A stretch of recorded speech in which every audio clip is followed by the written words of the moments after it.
회장님 그 약 엄청만 하세요. 서윤이 강태준의 귀에 바짝 입을 가져다 대며 말했습니다. 목소리는 거의 들릴 듯 말 듯 했죠. 병실 천장 곳곳에 달린 카메라가 두 사람을 향하고 있었어요. 혼미한 눈으로 서윤을 바라보던 강태준의 손이 천천히 움직였습니다. 그 손이 서윤의 손목을 꽉 쥐었죠. 대한민국 경제를 손에 쥔 남자가 간호사 한 명에게 목숨을 맡기는 순간이었어요. 누군가 이 남자를 죽이려 하고 있었습니다. 그것도 가장 가까운 곳에서 가장 천천히요. 그 사실을 아는 사람은 단 한 명. 가장 낮은 자리에서 생명을 돌보는 간호사 서윤이었습니다. 오늘의 사연 시작합니다. 대한민국 경제를 소나기에 쥔 남자가 쓰러지는 데는 단 몇 초면 충분했습니다. 태강그룹 본사 34층 회장실. 통유리 너머로 서울 도심이 한눈에 내려다 보이는 그 방에서 강태준 회장은 결제 서류를 집어들다 말고 왼손으로 가슴을 움켜쥐었습니다. 비서가 미처 달려오기도 전에 강태준의 몸이 앞으로 고꾸라지며 육중한 책상 모서리를 스치고 바닥에 쓰러졌죠. 회장실 안에 있던 보좌관 둘이 비명을 질렀고 30초도 지나지 않아 전용 의료팀이 층계를 뛰어 올라왔습니다. 지하 주차장에는 이미 앰뷸런스 시동이 걸려 있었습니다. 강태준이 실려간 곳은 일반 응급실이 아니었습니다. 태강그룹이 대주주인 한울병원 최상층, 외부와 완전히 차단된 특수병동이었죠. 엘리베이터 앞에는 양복 입은 남자들이 2명씩 짝을 지어 서 있었고 복도 끝마다 카메라가 촘촘히 달려 있었습니다.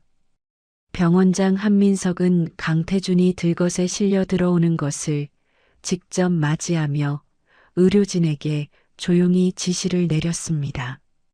외부 연락 일절 금지, 보호자 외 면회 차단, 휴대전화는 지금 당장 전부 수거해.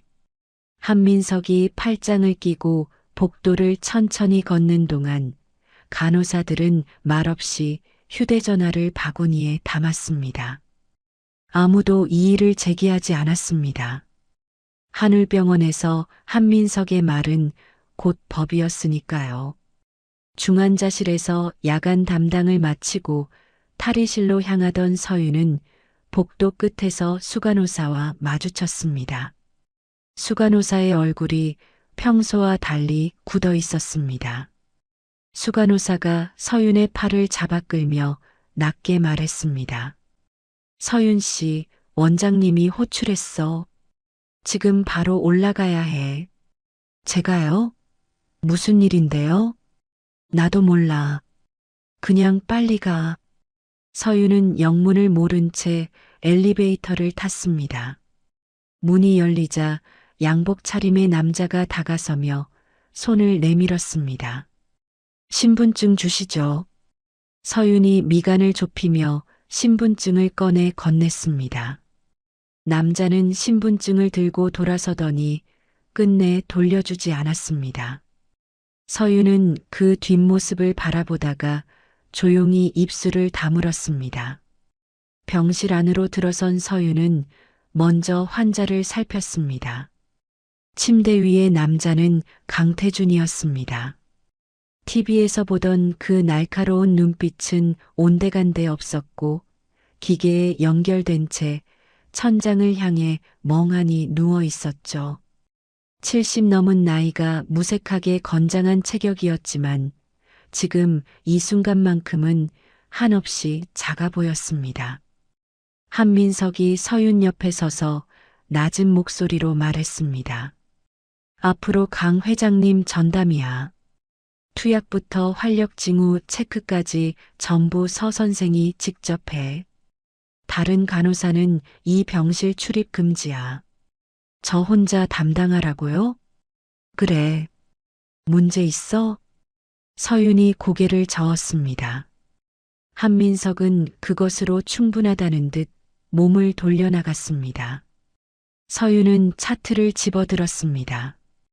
투약 목록을 한 줄 한 줄 천천히 읽어 내려갔죠. 그런데 뭔가 이상했습니다. 차트에 적힌 수액과 실제 정맥에 꽂힌 주사관 속 약물의 색깔이 달랐습니다.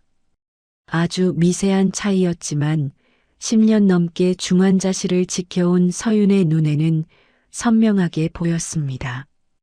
서윤은 아무 내색 없이 차트를 제자리에 내려놓았습니다. 그날 저녁 장남 강도연 부회장이 병실을 찾아왔습니다. 넥타이를 반쯤 풀고 들어선 강도연은 침대 곁에 무릎을 꿇더니 강태준의 손을 잡았습니다. 그 눈가에 눈물이 맺혔습니다. 아버지, 걱정 마세요. 제가 다 알아서 할게요. 아버지는 그냥 쉬시기만 하면 됩니다. 서윤은 모니터를 확인하는 척 돌아서 있었습니다. 그런데 병실 유리창에 반사된 강도연의 모습이 보였죠. 강도연은 눈물을 닦자마자 고개를 돌려 병실 밖에 서 있는 비서실장을 향해 손짓했습니다. 비서실장이 서류 봉투를 들고 들어왔고 강도연은 그것을 받아 재킷 안쪽에 집어넣었습니다. 두 사람은 말 한마디 나누지 않았습니다. 서윤은 유리창에서 시선을 거뒀습니다. 밤이 깊어졌습니다. 서윤이 강태준의 활력 징후를 점검하던 중 심전도 모니터가 이상한 파형을 그렸습니다. 서윤이 버튼을 누르려는 순간 한민석이 병실 문을 열고 들어왔습니다. 서 선생, 잠깐 나가 있어. 원장님, 지금 모니터가 나가라고. 한민석의 목소리가 낮아졌습니다. 서윤은 발을 뗐습니다. 복도에 나와 문이 닫히는 소리를 들으며 서윤은 손을 꽉 쥐었죠. 잠시 후 한민석이 다시 나왔을 때 강태준의 모니터는 잠잠해져 있었습니다.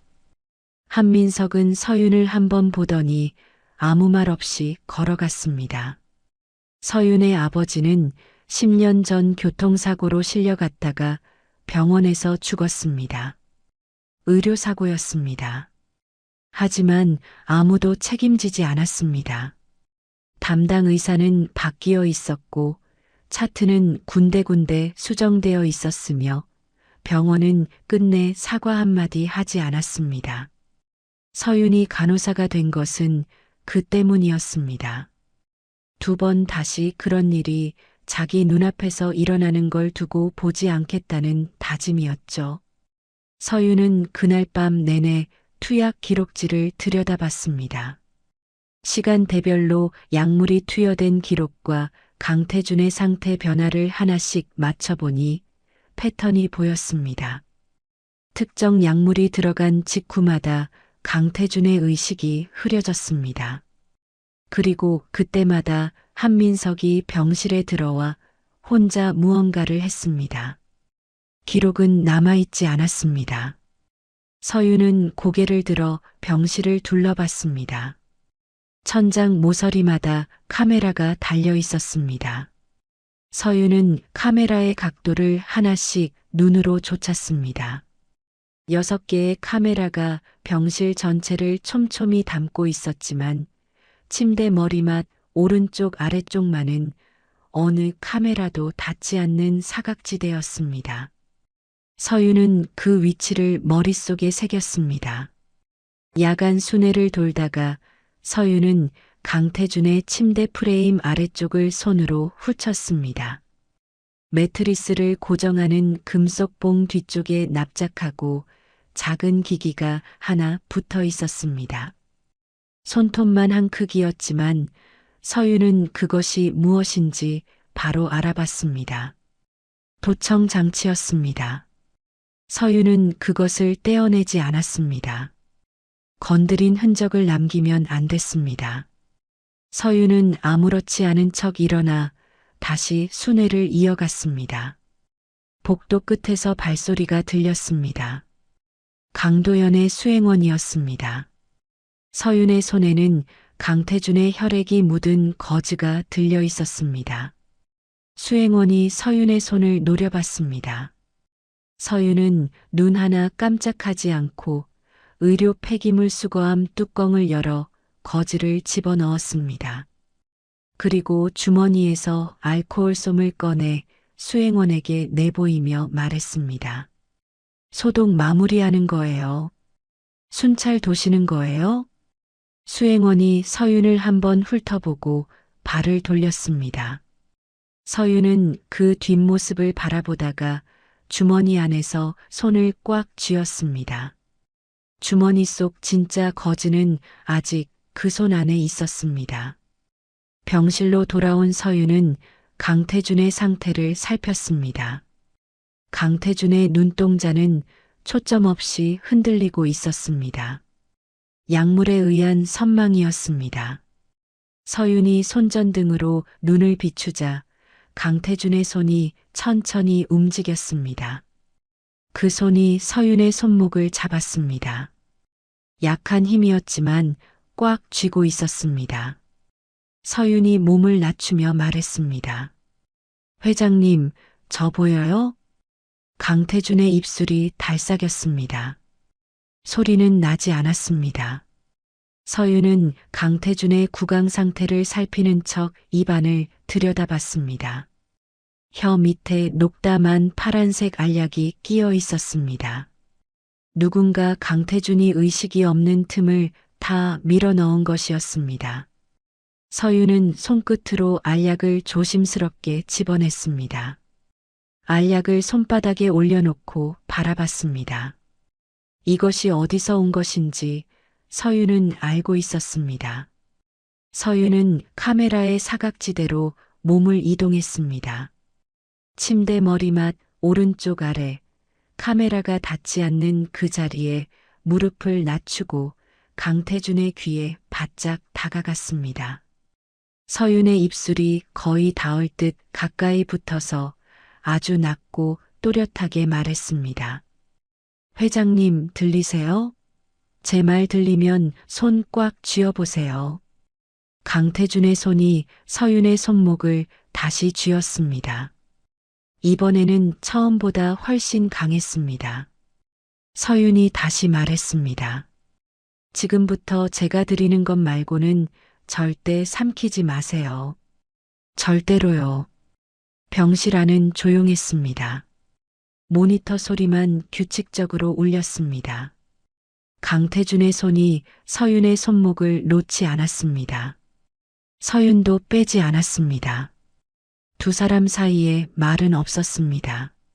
하지만 그 침묵 속에서 무언가가 단단하게 맺혔습니다. 날이 밝았습니다. 병동 복도에 아침 햇살이 길게 깔렸지만 서윤은 그 빛을 볼 여유가 없었습니다. 회진이 시작되기 전 서윤은 간호 스테이션 서랍 깊숙이 숨겨두었던 작은 봉투를 꺼냈습니다. 무설탕 캔디였습니다. 하얗고 둥글고 크기도 색깔도 강태준에게 처방된 알약과 비슷했습니다. 서윤은 캔디 두 알을 손바닥에 올려놓고 잠시 내려다봤습니다. 이게 들키면 끝이었습니다. 면허도 직장도 어쩌면 그 이상의 것도 잃을 수 있었습니다. 서윤은 손을 쥐었습니다. 병실 문을 열고 들어선 서윤은 강태준의 아침 상태를 점검하는 척 침대 곁에 섰습니다. 카메라 사각지대, 침대 머리맡 오른쪽 아래. 서윤은 자연스럽게 그 자리로 몸을 기울이며 강태준의 손을 잡았습니다. 손바닥 안에 캔디 두 알이 살며시 넘어갔습니다. 강태준의 손가락이 그것을 받아쥐었습니다. 서윤이 강태준의 귀 가까이 입을 가져가며 말했습니다. 이따가 원장님 오시면 제가 드리는 거 입에 넣고 물 마시는 척 하세요. 혀 밑에 숨겨두셨다가 저 혼자 있을 때 뱉으시면 됩니다. 강태준의 눈꺼풀이 천천히 열렸습니다. 어젯밤보다 초점이 조금 살아 있었습니다. 강태준이 서윤을 바라봤습니다. 서윤도 강태준을 바라봤습니다. 두 사람 사이에 말은 없었지만 강태준의 손이 서윤의 손을 한번 꾹 눌렀습니다. 한민석이 회진을 돌러 들어온 것은 9시가 조금 넘어서였습니다. 조교수 한 명과 보안 담당자가 뒤를 따랐습니다. 한민석은 차트를 훑어보고 서윤에게 말했습니다. 오늘 아침 약 투여했어? 서윤이 한민석을 정면으로 바라보며 대답했습니다. 지금 드리려던 참이었습니다. 서윤은 약 트레이에서 작은 종이컵을 들고 강태준 곁으로 다가갔습니다. 종이컵 안에는 캔디가 들어 있었습니다. 서윤이 강태준의 등 뒤에 팔을 넣어 상체를 살짝 일으키며 말했습니다. 회장님, 약 드실게요. 강태준이 입을 열었습니다. 캔디가 혀 위에 올라갔습니다. 서윤이 물컵을 강태준의 입술에 가져다 댔습니다. 강태준이 물을 한 모금 넘겼습니다. 그리고 입을 다물었습니다. 한민석이 팔짱을 끼고 지켜보다가 고개를 끄덕였습니다. 삼켰어? 서윤이 고개를 끄덕였습니다. 네. 한민석이 몸을 돌려나갔습니다. 문이 닫혔습니다. 강태준이 혀 밑에 숨겨둔 캔디를 서윤이 건넨 거즈에 조심스럽게 뱉어냈습니다. 서윤은 그것을 받아 주머니에 넣으며 강태준을 바라봤습니다. 강태준의 입꼬리가 아주 조금, 거의 알아볼 수 없을 만큼 올라갔습니다. 서윤은 아무 표정 없이 모니터를 확인했습니다. 그런데 그날 오후였습니다. 한민석이 간호 스테이션으로 와서 서윤을 불렀습니다. 한민석의 표정이 평소와 달랐습니다. 입술을 꽉 다물고 있었고 눈이 가늘어져 있었습니다. 강 회장 상태가 왜 이렇게 안 좋아? 호전이 없잖아. 서윤이 차트를 들고 대답했습니다. 워낙 초기 상태가 심각하셨으니까요. 시간이 필요합니다. 한민석이 서윤의 얼굴을 한동안 바라봤습니다. 서윤은 눈을 피하지 않았습니다. 한민석이 서류 한 장을 내밀었습니다. 오늘부터 이 용량으로 올려. 지금 당장. 서윤이 서류를 받아들었습니다. 숫자를 확인하는 순간 서윤의 손가락 끝이 굳었습니다. 치사량에 가까운 농도였습니다. 평범한 환자라면 버티지 못할 양이었습니다. 서윤이 서류를 든 채 고개를 들었습니다. 확인했습니다. 한민석이 발을 돌렸습니다. 서윤은 그 뒷모습을 바라봤습니다. 서윤은 처치실로 들어가 주사기를 준비했습니다. 한민석이 지시한 약물을 규정대로 주사기에 채웠습니다. 그리고 처치실 싱크대 앞에 섰습니다. 서윤은 주사기 끝을 싱크대 배수구 쪽으로 기울이고 천천히 눌렀습니다. 맑은 액체가 배수구로 흘러 들어갔습니다. 서윤은 주사기에 증류수를 같은 양만큼 채워 넣었습니다. 손이 떨렸습니다. 서윤은 손을 잠깐 멈추고 숨을 골랐습니다. 그리고 다시 움직였습니다. 병실로 돌아와 주사기를 연결하는 서윤의 등 뒤로 인기척이 들렸습니다. 청소 카트를 밀고 들어온 여자였습니다. 회색 미화원 복장을 입고 마스크를 쓰고 있었습니다. 여자는 카트를 세워두고 쓰레기통을 비우는 척 서윤 쪽으로 천천히 다가왔습니다. 서윤이 낮게 말했습니다. 누구세요? 여자가 마스크를 조금 내리며 서윤에게 무언가를 내밀었습니다. 낡은 사진이었습니다. 사진 속에는 젊은 강태준이 어린 여자아이의 손을 잡고 서 있었습니다. 뒷면에는 강태준의 친필 서명이 있었습니다. 여자가 서윤의 귀에 바짝 다가와 말했습니다. 저 강지민이에요. 변호사예요. 강태준의 딸이고요. 서윤이 여자를 바라봤습니다. 딸이요? 호적에는 없어요. 하지만 아버지는 알아요. 지민이 주변을 한번 훑어보더니 서윤의 손에 접힌 종이를 쥐어줬습니다. 비상계단. 10분 뒤요. 지민은 카트를 밀고 나갔습니다. 서윤은 손에 쥔 종이를 바라봤습니다. 10분 후 서윤은 비상계단 문을 밀었습니다. 지민이 먼저 와 있었습니다. 미화원 복장은 그대로였지만 눈빛이 달랐습니다. 날카롭고 차분한 눈이었습니다. 지민이 서윤에게 봉투를 건넸습니다. 강도연 비자금 장부 사본이에요. 이사회 매수에 쓴 돈 내역이고요. 서윤이 봉투를 받으며 말했습니다. 이게 얼마나 믿을 수 있는 자료예요? 제가 3년 동안 모은 거예요. 지민이 서윤을 똑바로 바라보며 말을 이었습니다. 오빠가 움직이는 날짜가 잡혔어요. 주주총회 전날 아버지를 금치산자로 몰아서 경영권을 완전히 박탈할 거예요. 이사회는 이미 다 샀고요. 아버지가 살아있어도 의식이 없으면 똑같이 무효 처리할 수 있거든요. 서윤이 봉투를 꽉 쥐며 말했습니다. 그러니까 강 회장님이 그 전에 스스로 걸어서 나오셔야 한다는 거네요. 지민이 고개를 끄덕였습니다.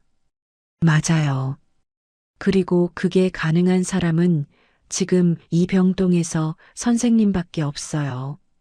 서윤이 비상계단 벽에 기댔습니다. 아래에서 바람이 올라왔습니다. 서윤은 잠시 눈을 감았다가 다시 떴습니다. 도청 장치가 병실에 있어요. 지민이 끄덕였습니다. 알아요. 그래서 저도 여기까지 온 거고요. 서윤이 봉투를 가운 안쪽에 집어넣으며 말했습니다. 연락은 어떻게 해요? 제가 먼저 연락할게요. 선생님은 아무것도 바꾸지 마세요. 아직은요. 두 사람은 비상계단에서 갈라졌습니다. 그날 밤 강도연이 다시 병실을 찾아왔습니다. 이번에는 혼자가 아니었습니다. 비서 2명이 뒤를 따랐고 한 명의 손에는 서류 봉투가 들려 있었습니다. 강도연은 병실에 들어서자마자 서윤을 향해 말했습니다. 나가줘요. 서윤이 모니터를 확인하며 대답했습니다. 회장님 상태가 불안정해서 자리를 비우기가 어렵습니다. 강도연의 눈이 가늘어졌습니다. 내가 나가라고 했잖아요. 서윤이 강도연을 바라봤습니다. 잠시 침묵이 흘렀습니다. 서윤은 천천히 병실 밖으로 걸어 나왔습니다. 문이 닫혔습니다. 서윤은 복도에 섰습니다. 강도연의 목소리가 문 사이로 낮게 새어나왔습니다. 무슨 말인지는 들리지 않았습니다. 서윤은 의료 카트를 잡아당겼습니다. 카트가 쓰러지며 복도에 요란한 소리가 났습니다. 비커가 굴렀고 거즈 봉투가 바닥에 흩어졌습니다. 복도 끝에서 보안 요원이 달려왔습니다. 괜찮으세요? 서윤이 바닥에 쪼그려 앉으며 말했습니다. 죄송해요. 제가 실수로. 보안 요원이 카트를 세우는 것을 도왔습니다. 서윤은 바닥에 흩어진 것들을 주우며 슬쩍 병실 쪽을 봤습니다. 문이 아직 닫혀 있었습니다. 서윤은 계속 바닥을 정리했습니다. 문이 열렸습니다. 강도연이 나왔습니다. 서류 봉투는 비서 손에 그대로 있었습니다. 강도연이 서윤을 내려다보며 말했습니다. 다음에 또 방해하면 가만 안 둬요. 서윤이 일어서며 말했습니다. 환자분 안전을 위한 거였습니다. 강도연은 대꾸하지 않고 걸어갔습니다. 서윤이 병실 안으로 들어갔습니다. 강태준이 손가락을 꼼지락거리고 있었습니다. 서윤이 다가가자 강태준이 자기 손을 펼쳐 보였습니다. 손바닥에 작은 흔적이 있었습니다. 서류에 지장을 찍으려 했던 것이었습니다. 하지만 손가락에 침을 잔뜩 묻혀 지문이 번져 있었습니다. 서윤이 강태준의 손을 닦아주며 낮게 말했습니다. 잘하셨어요. 강태준이 서윤을 바라봤습니다. 그 눈이 어젯밤보다 훨씬 맑았습니다. 서윤은 병실 안을 살펴봤습니다. 가습기를 들고 와서 최대 출력으로 켰습니다. 하얀 수증기가 올라오면서 낮고 규칙적인 소음이 병실을 채웠습니다. 서윤이 강태준의 귀에 가까이 다가가며 말했습니다. 도청 장치 때문에 제가 말을 길게 못해요. 그래서 약속을 몇 가지 정할게요. 제가 손을 한 번 쥐면 알아들었다는 뜻이에요. 2번 쥐면 힘들다는 거고요. 아시겠어요? 강태준이 서윤의 손을 한 번 쥐었습니다. 서윤은 가습기 소음 속에서 조용히 웃었습니다. 그날 자정이 지나 한민석이 혼자 병동에 나타났습니다. 간호 스테이션은 야간 당직 간호사 혼자였고 한민석은 그 간호사를 다른 층으로 보낸 뒤 투약 카트 앞에 섰습니다. 카트 서랍을 하나씩 열었습니다. 약물 용량을 꼼꼼히 확인했습니다. 투약 기록지를 들고 숫자를 맞춰봤습니다. 서윤은 복도 끝 탈의실에서 그 모습을 지켜보고 있었습니다. 퇴근한 척 가운을 벗었지만 실제로는 나가지 않았습니다. 탈의실 문틈으로 한민석의 움직임이 보였습니다. 한민석이 카트에서 무언가를 찾지 못한 듯 서랍을 다시 뒤졌습니다. 서윤의 주머니 안에는 아까 버리지 않고 보관해둔 독성 약물 앰플이 들어 있었습니다. 한민석이 찾는 것이 바로 그것이었습니다. 한민석이 고개를 들었습니다. 복도 쪽으로 시선이 향했습니다. 서윤은 숨을 참았습니다. 한민석이 탈의실 쪽으로 걸어왔습니다. 서윤은 가운을 거리에 걸고 체온계를 손에 들었습니다. 그리고 문을 열고 나왔습니다. 2 사람이 복도에서 마주쳤습니다. 한민석이 서윤을 위아래로 훑쳤습니다. 아직도 있었어? 서윤이 체온계를 들어 보이며 말했습니다. 회장님 체온이 좀 오르셔서 다시 확인하러요. 저 가운 벗었다가 다시 입었습니다. 한민석이 서윤을 한동안 바라봤습니다. 서윤은 눈을 깜빡이지 않았습니다. 한민석이 천천히 고개를 돌리고 걸어갔습니다. 서윤은 그 자리에 서서 한민석의 뒷모습이 엘리베이터 안으로 사라질 때까지 기다렸습니다. 엘리베이터 문이 닫혔습니다. 서윤이 가운 주머니에 손을 집어넣었습니다. 앰플이 손끝에 닿았습니다. 차갑고 단단한 유리였습니다. 서윤은 그것을 꽉 쥐고 병실 쪽으로 걸어갔습니다. 강태준의 안색이 조금씩 달라지고 있었습니다. 뺨에 혈색이 돌았고 눈에 초점이 살아났습니다. 서윤이 보기에 강태준은 분명히 나아지고 있었습니다. 하지만 그것이 오히려 문제였습니다. 강도연이 병실을 다녀간 날부터 병동의 공기가 달라졌습니다. 보안 요원들의 교대 시간이 짧아졌고 복도 끝 카메라 각도가 미세하게 조정되었습니다. 서윤의 동선을 더 촘촘하게 따라가려는 것이었습니다. 그리고 사흘째 되던 날 오전 한민석이 서윤을 원장실로 불렀습니다. 원장실 안에는 한민석 외에 두 사람이 더 있었습니다. 인사팀장과 법무 담당자였습니다. 한민석이 책상에 기댄 채 서윤을 바라보며 말했습니다. 서 선생, 외부인과 무단으로 접촉한 사실 알고 있어? 서윤이 한민석을 바라봤습니다. 무슨 말씀이신지 모르겠습니다. 미화원 복장을 한 여자. 비상계단에서 만났잖아. 다 찍혔어. 서윤의 심장이 한번 크게 뛰었습니다. 하지만 서윤은 표정을 바꾸지 않았습니다. 청소 직원분이 쓰레기통 위치를 물어봤습니다. 알려드린 거예요. 한민석이 서윤 앞에 서류 한 장을 내밀었습니다. 징계위원회 회부야. 직무정지. 서윤이 서류를 내려다봤습니다. 빽빽한 글자들이 눈앞에 늘어서 있었습니다. 서윤은 서류를 집어들었습니다. 언제입니까? 내일 오전 10시. 서윤이 서류를 접으며 말했습니다. 알겠습니다. 원장실을 나온 서윤은 복도 창가에 잠깐 섰습니다. 바깥에는 구름이 낮게 깔려 있었습니다. 서윤은 창문을 바라보다가 지민에게 연락을 취했습니다. 미리 약속해둔 방식대로였습니다. 길고양이 급식소 지하 공간에 쪽지를 넣어두는 루트였습니다. 서윤은 병원 후문 쪽 화단 귀퉁이에 있는 급식소 아래 칸을 열고 접힌 쪽지를 밀어 넣었습니다. 쪽지에는 딱 두 글자만 적혀 있었습니다. 내일. 그날 밤 서윤은 혼자 자료를 정리했습니다.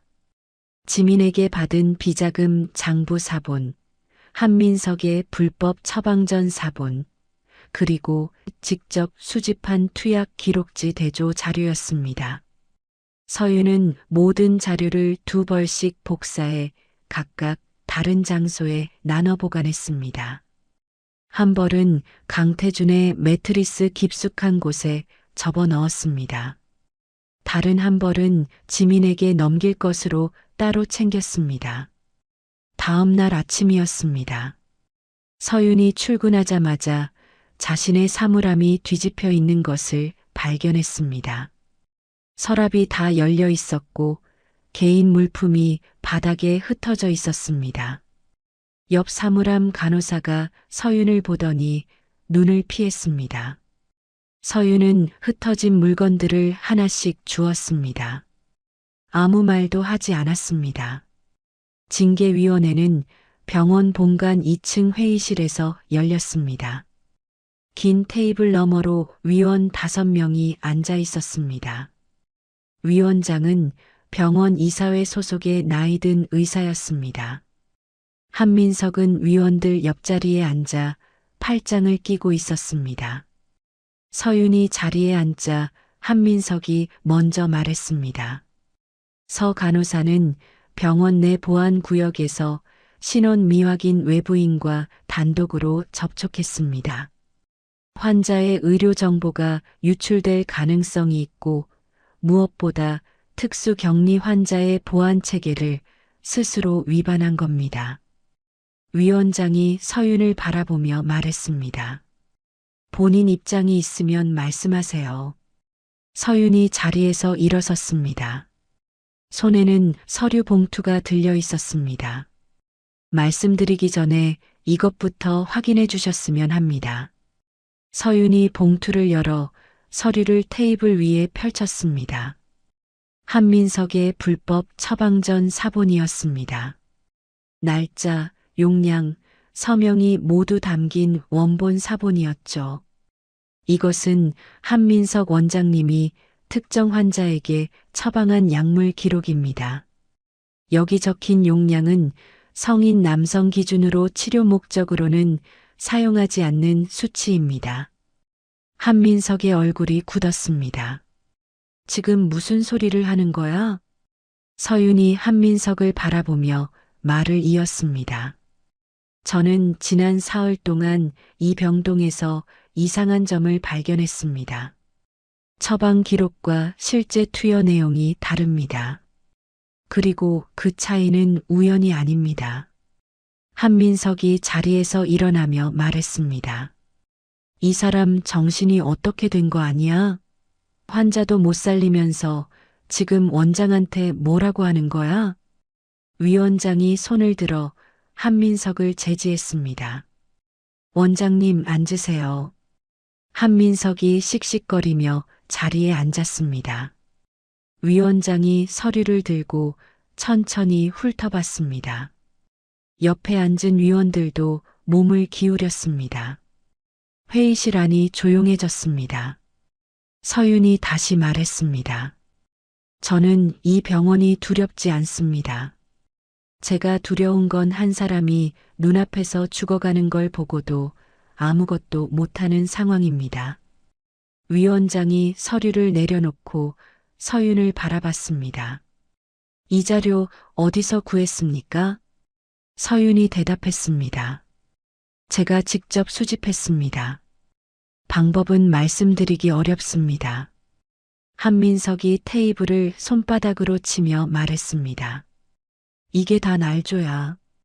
이 간호사가 지금 외부 세력과 짜고 병원을 흔들려는 거라고. 원장을 모함하는 증거를 들고 와서 징계위원회를 역이용하는 거잖아. 서윤이 봉투에서 마지막 자료를 꺼냈습니다. USB였습니다. 한 가지만 더 보여드리겠습니다. 서윤이 위원장에게 다가가 USB를 건넸습니다. 위원장이 노트북에 꽂았습니다. 화면에 영상이 재생되었습니다. 원장실 내부였습니다. 한민석이 비밀 금고에서 앰플을 꺼내는 장면이었습니다. 날짜가 찍혀 있었습니다. 사흘 전 날짜였습니다. 회의실 안이 완전히 얼어붙었습니다. 한민석의 얼굴이 하얗게 변했습니다. 이게 어떻게? 위원장이 노트북 화면에서 눈을 들어 한민석을 바라봤습니다. 한민석은 입을 벌렸다 닫기를 반복했습니다. 위원들이 서로 낮게 말을 주고받았습니다. 위원장이 자료를 정리하며 말했습니다. 서 간호사, 오늘 징계안은 일단 보류합니다. 이 자료는 별도로 검토하겠습니다. 한민석이 자리를 박차고 일어서려다가 위원장의 눈길과 마주치고 다시 앉았습니다. 서윤이 자리에서 일어나 고개를 숙이며 말했습니다. 감사합니다. 서윤이 회의실 문을 열고 나왔습니다. 복도에는 아무도 없었습니다. 서윤은 잠깐 그 자리에 섰습니다. 다리에 힘이 빠졌습니다. 서윤은 벽에 손을 짚고 숨을 골랐습니다. 그때였습니다. 복도 끝에서 발소리가 빠르게 다가왔습니다. 서윤이 고개를 들 틈도 없이 양쪽에서 팔을 잡아채는 손이 느껴졌습니다. 강도연의 수행원들이었습니다. 같이 가시죠. 서윤이 팔을 빼려 했습니다. 나요. 조용히 오시면 됩니다. 수행원들이 서윤의 팔을 양쪽에서 단단히 붙잡았습니다. 서윤은 발버둥 쳤지만 두 남자를 당해낼 수 없었습니다. 복도는 텅 비어 있었습니다. 아무도 없었습니다. 서윤은 끌려가면서 손목을 안쪽으로 비틀었습니다. 손목시계 옆면에 손가락을 댔습니다. 작은 돌기가 눌렸습니다. 서윤이 어디로 가고 있는지 지민이 알게 될 것이었습니다. 지하로 내려가는 계단이었습니다. 하역장 쪽 냄새가 올라왔습니다. 서윤의 발이 차가운 시멘트 바닥을 밟았습니다. 육중한 철문이 열렸습니다. 하역장 아니었습니다. 빈 상자들이 쌓여 있었고 형광등 하나가 깜빡이고 있었습니다. 그 불빛 아래 강도연이 서 있었습니다. 재킷을 벗고 소매를 거둔 채였습니다. 강도연이 서윤을 위아래로 훑으며 말했습니다. 앉아요. 서윤이 대답하지 않았습니다. 강도연이 손짓했습니다.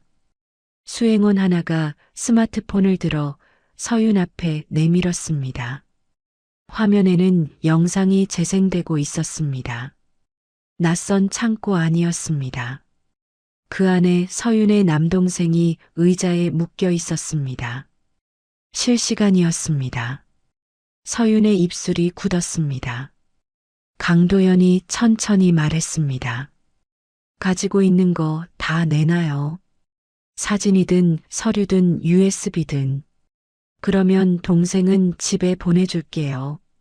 서윤이 남동생의 얼굴을 화면으로 바라봤습니다. 남동생은 고개를 숙이고 있었습니다. 어깨가 떨리고 있었습니다. 서윤의 눈가가 떨렸습니다. 강도연이 한 발 더 다가서며 말했습니다. 선택지가 없어요. 당신은. 서윤이 고개를 들었습니다. 눈물이 맺혀 있었습니다. 서윤이 천천히 입을 열었습니다. 어디에 있어요, 우리 동생? 강도연이 입꼬리를 올렸습니다. 착하네. 강도연이 수행원에게 눈짓을 하며 고개를 돌린 바로 그 순간이었습니다. 서윤이 손목시계 돌기를 다시 눌렀습니다. 이번에는 길게 끝까지 눌렀습니다. 마지막 신호였습니다. 서윤이 눈물을 닦으며 말했습니다. 드릴게요. 다 드릴게요. 서윤이 공포에 질린 목소리로 말했지만 그 손은 떨리지 않았습니다. 서윤은 지민을 믿었습니다. 그 신호가 닿았을 것이라고 믿었습니다. 하역장 철문 너머 어딘가에서 바람이 지나가는 소리가 들렸습니다. 형광등이 다시 한번 깜빡였습니다. 강도연은 서윤을 내려다보며 팔짱을 끼고 기다렸습니다. 서윤은 고개를 숙인 채 그 시간을 버텼습니다.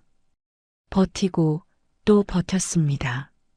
그때 하역장 셔터가 요란한 소리를 내며 올라가기 시작했습니다. 셔터가 올라가는 소리는 귀가 찢어질 듯 컸습니다. 강도연이 몸을 돌렸습니다. 수행원들이 일제히 입구 쪽으로 시선을 던졌습니다. 셔터 아래로 발이 먼저 보였습니다. 운동화, 구두, 장화가 뒤섞여 있었습니다. 셔터가 절반쯤 올라가자 사람들의 얼굴이 드러났습니다. 병원 미화원들이었습니다. 파란 조끼를 입은 미화원 4~5명이 셔터 앞에 서 있었습니다. 그 옆에는 평소 서윤과 마주치면 고개를 끄덕이던 보안 요원 2명이 서 있었습니다. 손에는 아무것도 들지 않았습니다. 하지만 눈빛이 달랐습니다. 미화원 중 가장 나이 든 여자가 앞으로 나서며 말했습니다. 우리 서윤 씨 어디 있어요? 강도연이 미간을 좁히며 말했습니다. 당신들 뭐야? 우리 청소하는 사람들이에요.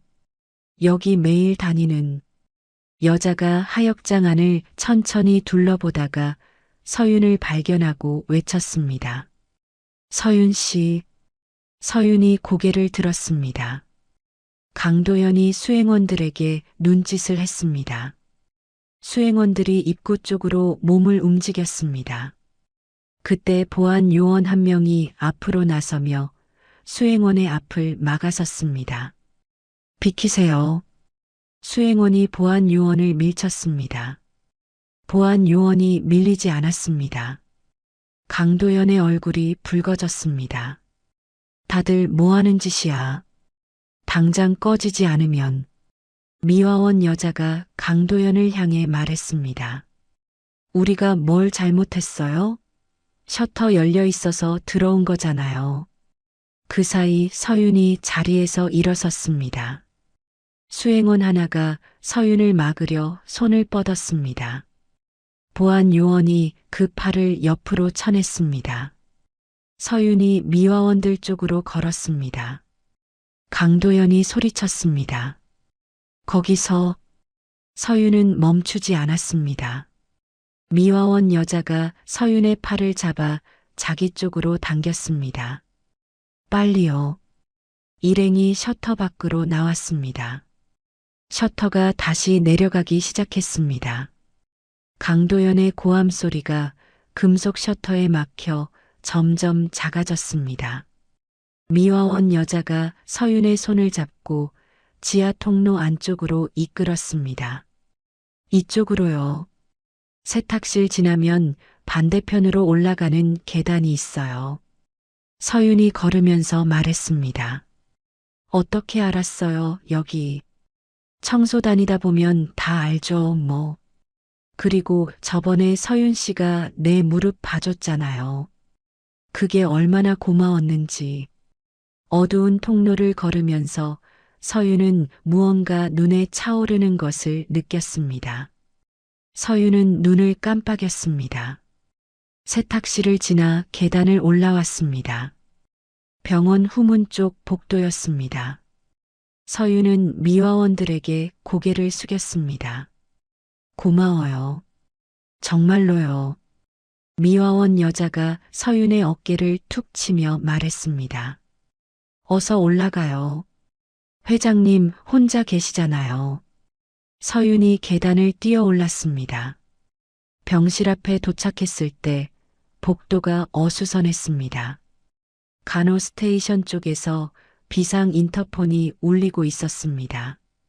당직 간호사가 허둥대며 병실 쪽으로 달려가고 있었습니다. 서윤이 병실 문을 열었습니다. 강태준이 침대 위에서 팔다리를 크게 떨며 발작 증세를 일으키고 있었습니다. 강도연이 보낸 간호조무사가 주사기를 든 채 침대 옆에 서서 당황한 얼굴로 굳어 있었습니다. 서윤이 방 안으로 들어서며 말했습니다. 뭐 하세요, 지금? 간호조무사가 뒤로 물러서며 말했습니다. 발작이 갑자기 시작됐어요. 서윤이 강태준 곁으로 다가갔습니다. 강태준의 눈이 서윤을 봤습니다. 발작이 멈췄습니다. 너무 자연스럽게, 너무 깔끔하게 멈췄습니다. 서윤이 간호조무사를 바라봤습니다. 제가 볼게요. 나가 계세요. 간호조무사가 주사기를 손에 든 채 서윤과 강태준을 번갈아 봤습니다. 서윤이 간호조무사 손에서 주사기를 조용히 가져갔습니다. 나가 계세요. 간호조무사가 나갔습니다. 문이 닫히자마자 강태준이 서윤을 바라보며 낮게 말했습니다. 늦었네. 서윤이 강태준의 맥박을 짚으며 말했습니다. 오래 기다리셨어요? 아까부터 저 여자가 이상한 걸 놓으려 해서. 강태준이 서윤의 손목을 가리키며 말했습니다. 다쳤어? 서윤이 손목을 내려다봤습니다. 수행원한테 잡혔던 자리가 붉게 남아 있었습니다. 괜찮습니다. 강태준이 서윤을 한동안 바라봤습니다. 그 눈에 무언가가 담겨 있었습니다. 서윤은 그 시선을 피하지 않았습니다. 강태준이 말했습니다. 동생은? 서윤이 잠깐 입술을 다물었습니다. 그때 서윤의 귀 속 무선 이어폰에서 지민의 목소리가 들렸습니다. 서윤 씨, 동생 찾았어요. 지금 경기도 외곽 창고인데 보안팀이 들어갔어요. 5분이면 돼요. 서윤이 눈을 감았다가 떴습니다. 강태준을 바라보며 말했습니다. 잠깐만 기다려주세요. 4분 30초가 지났습니다. 지민의 목소리가 다시 들렸습니다. 나왔어요. 다쳤는데 크지는 않아요. 지금 병원 가는 중이에요. 서윤이 강태준의 손을 잡았습니다. 동생 안전합니다.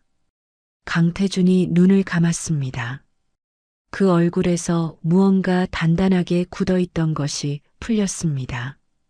강태준이 낮게 말했습니다. 고마워. 2 글자였습니다. 하지만 그 두 글자가 서윤의 가슴 한쪽을 세게 눌렀습니다. 서윤은 그날 밤 지민과 계획을 짰습니다. 주주총회까지 남은 시간은 나흘이었습니다. 강도연이 어떻게든 강태준을 총회 전에 병원 밖으로 빼돌릴 것이 분명했습니다. 그것을 막으려면 먼저 움직여야 했습니다. 서윤이 강태준에게 말했습니다. 지금부터 매일 훈련하셔야 해요. 총회장까지 걸어가셔야 하거든요. 강태준이 침대 위에서 서윤을 바라봤습니다. 걸을 수 있을 것 같아? 해보셔야 알죠. 강태준이 잠깐 서윤을 바라보다가 팔꿈치로 상체를 일으켰습니다. 서윤이 뒤에서 등을 받쳤습니다. 강태준이 침대 난간을 잡았습니다. 손가락에 힘이 들어갔습니다. 팔이 떨렸습니다. 강태준이 이를 악물었습니다. 서윤이 말했습니다. 천천히요. 강태준이 난간을 짚고 몸을 일으켰습니다. 다리가 버티지 못하고 꺾였습니다. 서윤이 어깨를 잡았습니다. 강태준이 침대 위로 다시 주저앉았습니다. 거친 숨이 나왔습니다. 강태준이 말했습니다. 또 해. 서윤이 말했습니다. 지금 당장은 아니에요. 오늘은 여기까지예요. 강태준이 서윤을 바라봤습니다. 내가 결정해. 서윤이 강태준의 눈을 바라봤습니다. 오늘 무리하면 내일 못 일어나세요. 그러면 주주총회도 없어요. 강태준이 입을 다물었습니다. 서윤이 영양제를 준비하며 말했습니다. 내일 또 해요. 강태준이 천장을 보며 말했습니다. 자네 고집이 세네. 서윤이 대답했습니다. 회장님보다는 덜 셉니다. 강태준이 잠깐 소리 없이 웃었습니다. 총회 전날 밤이었습니다. 자정이 가까워지자 병동복도가 갑자기 분주해졌습니다. 강도연의 사설 구급차가 병원 지하 주차장에 들어섰습니다. 보안 요원들이 펜트하우스 층 엘리베이터 앞을 전부 막았습니다. 서윤은 그 움직임을 2시간 전에 이미 파악하고 있었습니다. 지민이 병원 내부 조력자를 통해 미리 귀띔해줬습니다. 서윤은 병동 동료 간호사 하나를 조용히 불렀습니다. 키가 크고 체격이 강태준과 비슷한 남자 간호사였습니다. 서윤이 말했습니다. 부탁이 하나 있어요. 위험한 건 아닌데 무섭긴 할 거예요. 남자 간호사가 서윤을 바라봤습니다. 뭔데요? 서윤이 설명했습니다. 남자 간호사가 잠시 입을 다물었다가 말했습니다. 알겠어요. 강도연의 사람들이 병실 문을 열었을 때 침대 위에는 환자복을 입은 사람이 누워 있었습니다. 들것이 들어왔습니다. 환자가 들것에 실렸습니다. 보안 요원들이 앞뒤를 막고 엘리베이터로 향했습니다. 진짜 강태준은 그 시각 세탁물 수거함 안에 있었습니다. 커다란 흰 천들 사이에 몸을 웅크리고 있었습니다. 서윤이 수거함 뚜껑을 살짝 들어 안을 들여다보며 말했습니다. 숨 쉬실 수 있어요? 강태준이 낮게 대답했습니다. 숨은 쉬어. 조금만 더요. 서윤이 수거함을 세탁실 쪽으로 밀었습니다. 복도 카메라가 없는 구간이었습니다. 지민이 보낸 직원이 세탁실 반대편 문 앞에서 기다리고 있었습니다. 수거함 뚜껑이 열렸습니다. 강태준이 몸을 일으켰습니다. 서윤이 팔을 잡았습니다. 강태준이 수거함 밖으로 나왔습니다. 지민의 직원이 강태준에게 점퍼를 건넸습니다. 평범한 회색 점퍼였습니다. 세탁실 후문을 나서자 지하 주차장 한쪽 구석에 검은 승용차가 세워져 있었습니다. 번호판이 없었습니다. 운전석에는 지민이 앉아 있었습니다.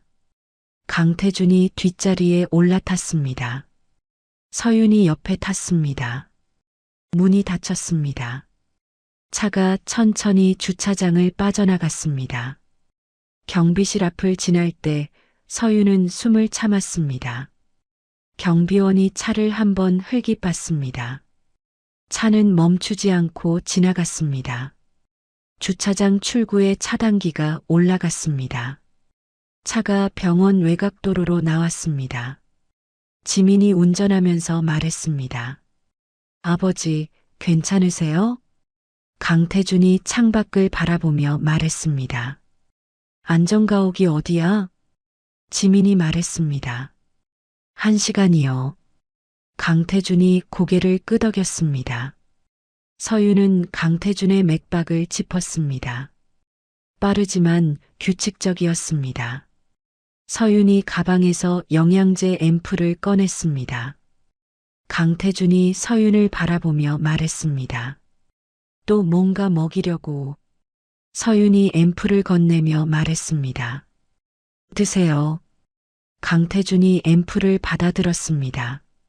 잠깐 바라보다가 뚜껑을 열어 마셨습니다. 차는 어두운 도로를 달렸습니다. 뒤에서 따라오는 차는 없었습니다.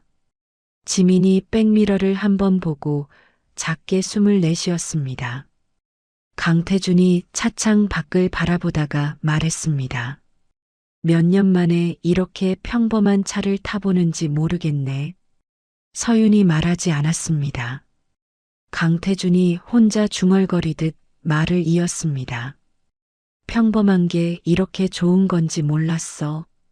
어두운 도로 위로 차 불빛이 길게 뻗었습니다. 서윤은 강태준의 맥박에서 손을 놓지 않았습니다. 강태준은 창밖을 바라봤습니다. 지민이 핸들을 잡으며 말했습니다. 총회장 취재진은 제가 다 불러놨어요.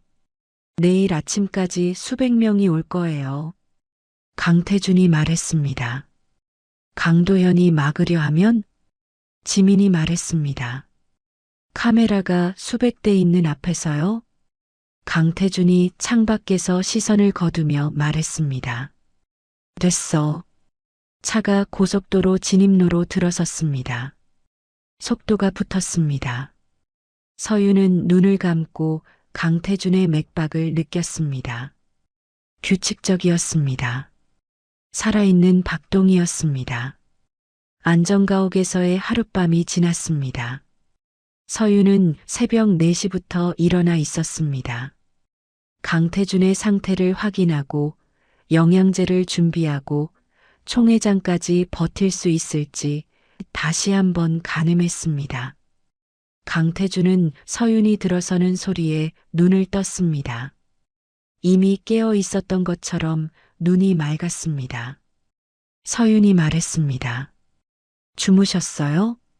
강태준이 몸을 일으키며 말했습니다. 잠이 오겠어.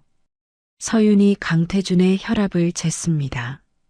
숫자를 확인하고 잠깐 입술을 모았습니다. 높지 않았습니다. 생각보다 안정적이었습니다. 강태준이 서윤의 표정을 읽으며 말했습니다. 괜찮은 거야? 예상보다 괜찮으세요. 강태준이 말했습니다. 총회는 10시야. 서윤이 고개를 끄덕이며 영양제를 건넸습니다. 강태준이 군말 없이 받아 마셨습니다. 며칠 전과 달랐습니다. 지민이 방 안으로 들어오며 말했습니다. 취재진 확인했어요. 지금 본사 앞에 방송사 차량이 12대예요. 기자들은 더 올 거고요. 강태준이 지민을 바라봤습니다. 수고했다.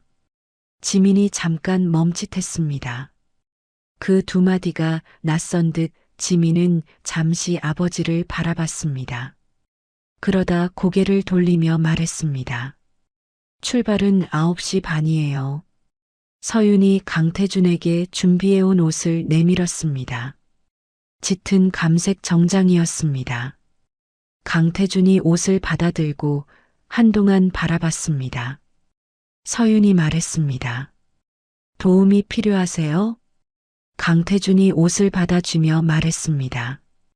혼자 입을 수 있어. 강태준이 천천히 자리에서 일어났습니다. 발이 바닥을 디뎠습니다. 다리가 떨렸지만 쓰러지지 않았습니다. 서윤이 뒤에서 손을 뻗었습니다. 강태준이 말했습니다. 필요 없어. 한 발, 또 한 발. 강태준이 욕실 쪽으로 걸었습니다. 서윤은 뒤에서 그 걸음을 눈으로 쫓았습니다. 느리고 불안했지만 멈추지 않았습니다. 욕실 문이 닫혔습니다. 지민이 서윤 옆에 서서 낮게 말했습니다. 저러실 줄 알았어요. 서윤이 말하지 않았습니다. 9시가 되었습니다. 강태준이 정장을 입고 나왔습니다. 넥타이까지 맸습니다. 머리카락도 가지런히 정돈되어 있었습니다. 서윤이 강태준 앞에 섰습니다. 강태준의 얼굴을 천천히 살폈습니다. 안색, 눈동자, 입술의 색깔. 강태준이 말했습니다. 합격이야? 서윤이 말했습니다. 오늘만큼은 회장님이 아니라 한 사람으로 서주세요. 판결을 내리는 사람이 아니라 진실을 말하는 사람으로요. 강태준이 서윤을 바라봤습니다. 그 말이 무슨 뜻인지는 알아. 서윤이 강태준의 소매 끝을 가지런히 당겨 정리해줬습니다. 차가 본사 지하 주차장에 들어섰습니다. 지민이 운전하고 서윤이 강태준 옆에 앉았습니다. 화물 엘리베이터 앞에서 차가 멈췄습니다. 지민이 말했습니다. VIP 엘리베이터 쪽은 강도연 사람들이 막고 있어요. 화물 엘리베이터로 올라가야 해요. 강태준이 고개를 끄덕이며 차 문을 열었습니다. 서윤이 옆에서 팔을 내밀었습니다. 강태준이 서윤의 팔에 손을 얹었습니다. 화물 엘리베이터 문이 열렸습니다. 셋이 들어섰습니다. 문이 닫혔습니다. 층수가 올라갔습니다. 엘리베이터 안이 조용했습니다. 강태준이 정면을 바라봤습니다. 지민이 강태준을 바라봤습니다. 서윤은 강태준의 팔에 얹힌 손의 무게를 느꼈습니다. 엘리베이터 문이 열렸습니다. 총회장으로 이어지는 복도였습니다. 끝에 육중한 나무 대문이 보였습니다. 문 너머로 사람들의 웅성거리는 소리가 들렸습니다. 강태준이 한 발을 내디뎠습니다. 복도를 걷는 동안 강태준의 발걸음은 느렸습니다. 하지만 허리는 곧았습니다. 서윤은 팔을 내어준 채 강태준의 속도에 맞춰 걸었습니다. 지민은 뒤에서 조용히 따랐습니다. 대문 앞에 섰습니다. 문 사이로 총회장 안소리가 더 크게 들렸습니다. 의사봉 소리가 났습니다. 강도연의 목소리가 들렸습니다. 안건 상정합니다. 강태준 현 회장의 직무수행 불능을 이사회가 공식 확인하였으며 지민이 문 손잡이에 손을 얹으며 강태준을 봤습니다. 강태준이 말했습니다. 열어. 문이 열렸습니다. 총회장 안의 소리가 일순간 잦아들었습니다. 수백 명의 시선이 문 쪽으로 쏠렸습니다. 강태준이 서윤의 팔에 손을 얹고 복도를 걸어 들어왔습니다. 한 걸음 한 걸음 구두 소리가 대리석 바닥에 울렸습니다. 누군가 먼저 일어섰습니다. 소액 주주 쪽 자리였습니다. 그 옆 사람이 따라 일어섰습니다. 그리고 물결처럼 번졌습니다. 박수 소리가 났습니다. 처음에는 작았습니다. 그러다 총회장 전체를 채웠습니다. 단상 위에 강도연이 의사봉을 떨어뜨렸습니다. 손이 그것을 잡으려 했지만 놓쳤습니다. 강도연의 얼굴에서 핏기가 빠졌습니다. 강태준이 단상 앞에 섰습니다. 서윤이 강태준을 부축하며 마이크 앞에 세웠습니다. 총회장이 조용해졌습니다. 강태준이 마이크를 잡았습니다. 손이 떨렸습니다. 하지만 목소리는 떨리지 않았습니다. 내 아들이 나를 죽이려 했습니다. 총회장이 얼어붙었습니다. 강태준이 말을 이었습니다. 병원에서 내게 투여된 약물은 치료제가 아니었습니다. 내 의식을 흐리게 만들고 내가 스스로 판단할 수 없는 상태로 만들기 위한 것이었습니다. 그 지시를 내린 사람은 강도연이고 그것을 실행한 사람은 한민석 원장입니다. 강도연이 자리에서 일어나며 소리쳤습니다. 아버지, 지금 무슨 말을 하는 거예요? 아버지가 지금 제정신이 아니에요. 총회장 안 여기저기서 술렁이는 소리가 났습니다. 서윤이 단상 옆 스크린을 향해 고개를 돌렸습니다. 지민이 노트북을 열었습니다. 스크린에 영상이 떴습니다. 한민석이 앰플을 강태준의 정맥에 주입하는 장면이었습니다. 날짜와 시각이 화면 아래 찍혀 있었습니다. 그 다음 화면으로 강도연이 비서실장에게 서류를 건네며 나누는 대화 내용이 텍스트로 펼쳐졌습니다. 강태준을 금치산자로 처리하기 위한 구체적인 지시였습니다. 그 다음 화면은 서윤의 남동생이 묶여있던 창고 내부였습니다. 강도연의 수행원이 전화를 받으며 서윤에게 자료를 내놓으라고 지시하는 음성이 흘러나왔습니다. 총회장이 술렁이다가 다시 조용해졌습니다. 강도연이 단상 아래에서 소리쳤습니다. 저건 다 조작이에요. 편집된 거라고요. 주주들 사이에서 야유가 터져나왔습니다. 지민이 앞으로 나서며 말했습니다. 현장에 검찰 수사관이 와 있습니다.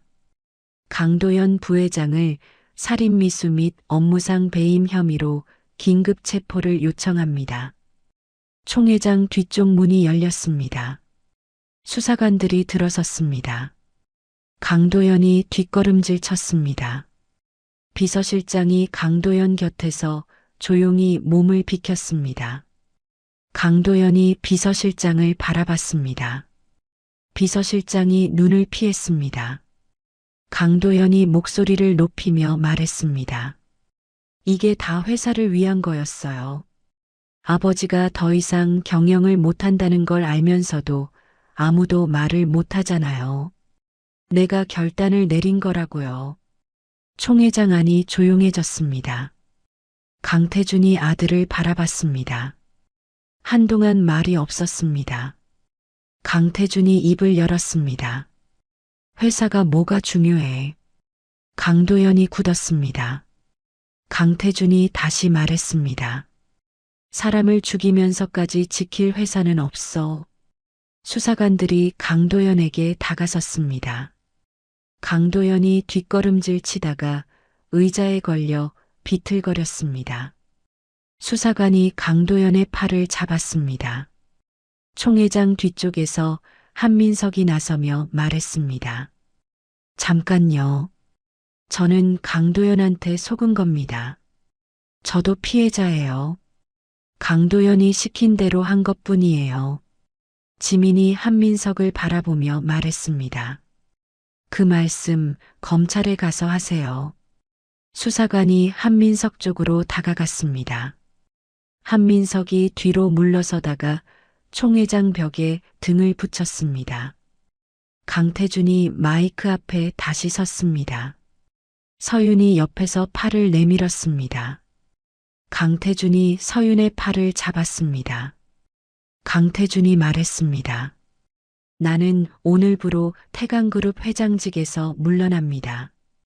경영은 전문 경영인 체제로 전환하고 내 보유 지분은 공익재단에 기부하겠습니다. 총회장 안이 다시 웅성거렸습니다. 강태준이 마이크에서 손을 뗐습니다. 그 순간 강태준의 몸이 한쪽으로 기울었습니다. 서윤이 강태준의 허리를 잡았습니다. 서윤이 낮게 말했습니다. 회장님.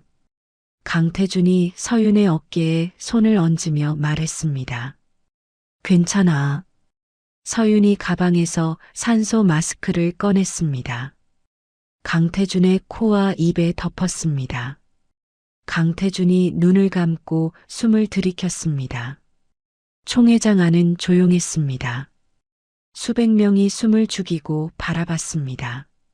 서윤은 강태준의 맥박을 짚으며 그 자리를 지켰습니다. 흔들리지 않았습니다. 총회장 출구 쪽에서 강도연이 수사관에게 이끌려 나갔습니다.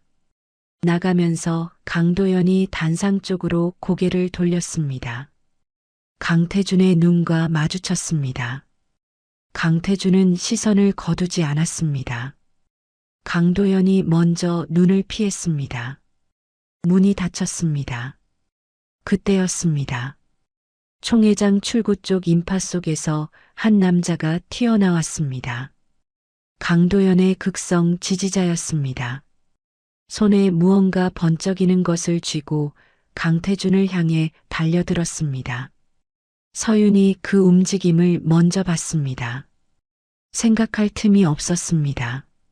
서윤이 강태준 앞으로 몸을 던졌습니다. 날카로운 감각이 서윤의 옆구리를 스쳤습니다. 뜨거웠습니다.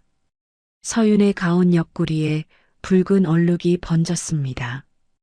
보안 요원들이 남자를 바닥에 제압했습니다. 총회장 안이 아수라장이 되었습니다.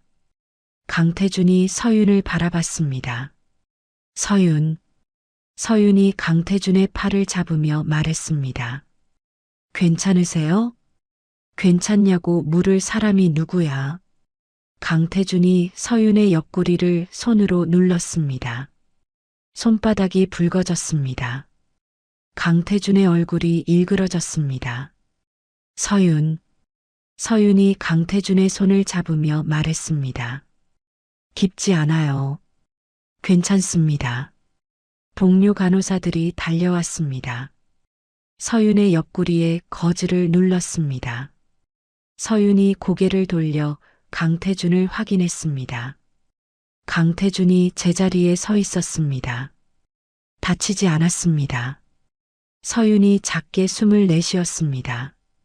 구급차 소리가 건물 밖에서 들렸습니다.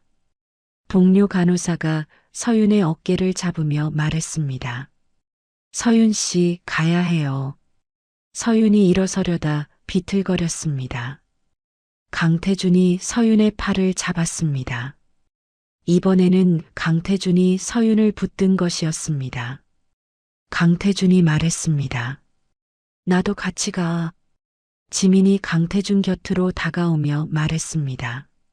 아버지, 여기 마무리는 제가 할게요. 강태준이 지민을 바라봤습니다. 지민이 고개를 끄덕였습니다. 강태준이 서윤의 팔을 잡고 함께 총회장을 나왔습니다. 복도에는 취재진이 가득했습니다. 카메라 플래시가 쏟아졌습니다. 강태준은 카메라를 보지 않았습니다. 서윤만 바라봤습니다. 구급차 문이 열렸습니다. 들것이 내려왔습니다. 서윤이 들것에 앉으며 강태준을 올려다봤습니다. 서윤이 말했습니다. 회장님 혼자 서셨잖아요. 봤어요, 저. 강태준이 서윤의 손을 꽉 쥐었습니다. 아무 말도 하지 않았습니다. 구급차 문이 닫히기 전 강태준이 올라탔습니다. 동료 간호사가 말리려 했지만 강태준은 듣지 않았습니다. 구급차가 출발했습니다. 강태준은 서윤의 손을 쥔 채 놓지 않았습니다. 서윤은 눈을 감았습니다. 사이렌 소리가 길 위로 퍼져나갔습니다. 수술실 붉은 램프에 불이 들어왔어요. 강태준은 복도 의자에 앉아 그 불빛을 바라봤죠. 정장 소매에는 서윤의 피가 조금 묻어 있었어요. 강태준은 그것을 닦지 않았습니다. 지민이 복도 끝에서 전화를 받으며 걸어왔어요. 강도연 자금줄 전부 동결됐어요. 비서실장이 진술서 제출했고요. 강태준이 지민을 올려다봤습니다. 한민석은 연행됐어요. 병원 면허 취소 절차도 시작됐고요. 강태준이 고개를 끄덕이고 다시 수술실 램프를 바라봤죠. 지민이 아버지 옆에 앉았어요. 두 사람은 한동안 말이 없었습니다. 지민이 먼저 입을 열었어요. 서윤 씨가 아니었으면 아버지 오늘 여기 없었겠죠. 강태준이 대답하지 않았습니다. 대신 손을 들어 소매 끝에 묻은 핏자국을 천천히 손가락으로 짚었어요. 지민이 말했습니다. 저한테 미안하다는 말 평생 안 하실 거예요? 강태준이 지민을 바라봤죠. 지민의 눈이 촉촉하게 젖어 있었어요. 강태준이 천천히 말했습니다. 미안하다. 지민이 입술을 꾹 다물었어요. 눈물이 한 줄 내려왔죠. 지민이 고개를 돌리며 손등으로 눈가를 닦았습니다. 강태준이 지민의 어깨에 손을 얹었어요. 어색하고 낯선 손이었지만 지민은 피하지 않았습니다. 수술은 8시간이 걸렸어요. 강태준은 그 시간 동안 자리를 뜨지 않았죠. 지민이 커피를 가져다 줬지만 손도 대지 않았습니다. 복도를 오가는 의료진이 강태준을 알아보고 수군거렸지만 강태준은 신경 쓰지 않았어요. 평생 결제 서류 앞에 앉아있던 사람이었죠. 수십 개 기업의 운명을 손가락 하나로 결정하던 사람이었어요. 그런데 지금 이 복도 의자에 앉아서 한 간호사의 수술이 끝나기를 기다리고 있었습니다. 강태준은 자기 손을 내려다봤어요. 이 손으로 얼마나 많은 것을 쥐고 살았는지 생각했죠. 그리고 그것들이 지금 이 순간 얼마나 가벼운지도요. 수술실 램프가 꺼졌습니다. 문이 열리고 의사가 나왔어요. 수술 잘 됐습니다. 깊지 않았어요. 회복은 빠를 거예요. 강태준이 자리에서 일어섰습니다. 다리가 후들거렸죠. 지민이 강태준의 팔을 잡았어요. 강태준이 의사에게 말했습니다. 최고로 해줘요. 의사가 고개를 끄덕이고 돌아갔어요. 서윤이 중환자실로 옮겨졌습니다. 강태준은 병실 앞 복도에 경호팀을 직접 배치했어요. 4명이었죠. 서윤이 눈을 뜬 것은 다음 날 오전이었습니다. 강태준이 병실 안에 앉아 있었어요. 의자를 침대 옆에 바짝 붙여놓고 있었죠. 서윤이 천장을 보다가 고개를 돌렸습니다. 회장님이 왜 여기 계세요? 강태준이 말했어요. 누가 여기 있지 말라고 했어? 서윤이 몸을 일으키려다 옆구리가 당기는지 얼굴을 찡그렸습니다. 가만히 있어요. 강태준이 서윤의 어깨를 살짝 눌렀어요. 서윤이 다시 누우며 말했습니다. 총회는요? 끝났어. 강도연 부회장은요? 연행됐어요. 서윤이 잠깐 눈을 감았다가 떴죠. 잘 됐네요. 강태준이 서윤을 바라봤습니다. 서윤의 얼굴은 창백했지만 눈빛은 여전히 또렷했어요. 강태준이 말했습니다. 고마워요. 서윤이 강태준을 바라봤죠. 회장님이 직접 걸어서 단상까지 가셨잖아요. 제 임무는 거기서 끝난 거예요. 강태준이 말했어요. 그게 다야? 서윤이 작게 웃었습니다. 그게 다예요. 강태준이 창밖을 바라봤죠. 바깥에는 햇볕이 내려앉아 있었어요. 강태준이 말했습니다. 태강그룹 산하 병원들 전부 특별 감사 들어갈 거예요. 자문해 줄 수 있어? 서윤이 강태준을 바라봤어요. 제가요? 당신 말고 누가 하겠어? 서윤이 잠깐 생각하다가 말했습니다. 퇴원하고 나서 생각해 볼게요. 강태준이 고개를 끄덕였어요. 그날 오후 구치소에서 연락이 왔습니다. 강도연이 외부 이송을 요청했다는 내용이었죠. 강태준은 전화를 받고 짧게 말했어요. 거절해요. 전화를 끊고 강태준은 서윤의 병실 창밖을 바라봤습니다. 바람이 나무를 흔들고 있었어요. 강태준은 오래 그것을 바라봤죠. 모든 것이 끝난 자리에는 고요함이 남았어요. 서윤이 퇴원하던 날 병원 정문 앞에 사람들이 모여 있었습니다.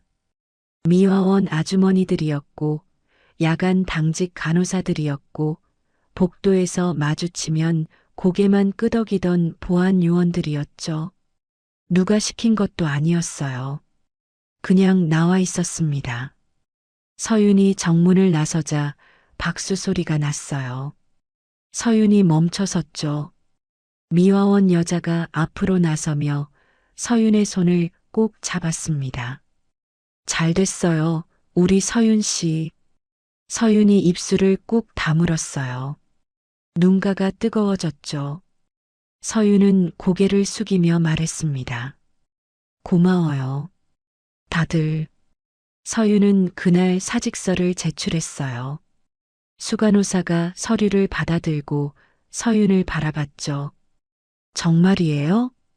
서윤이 고개를 끄덕였습니다. 오래 생각했어요.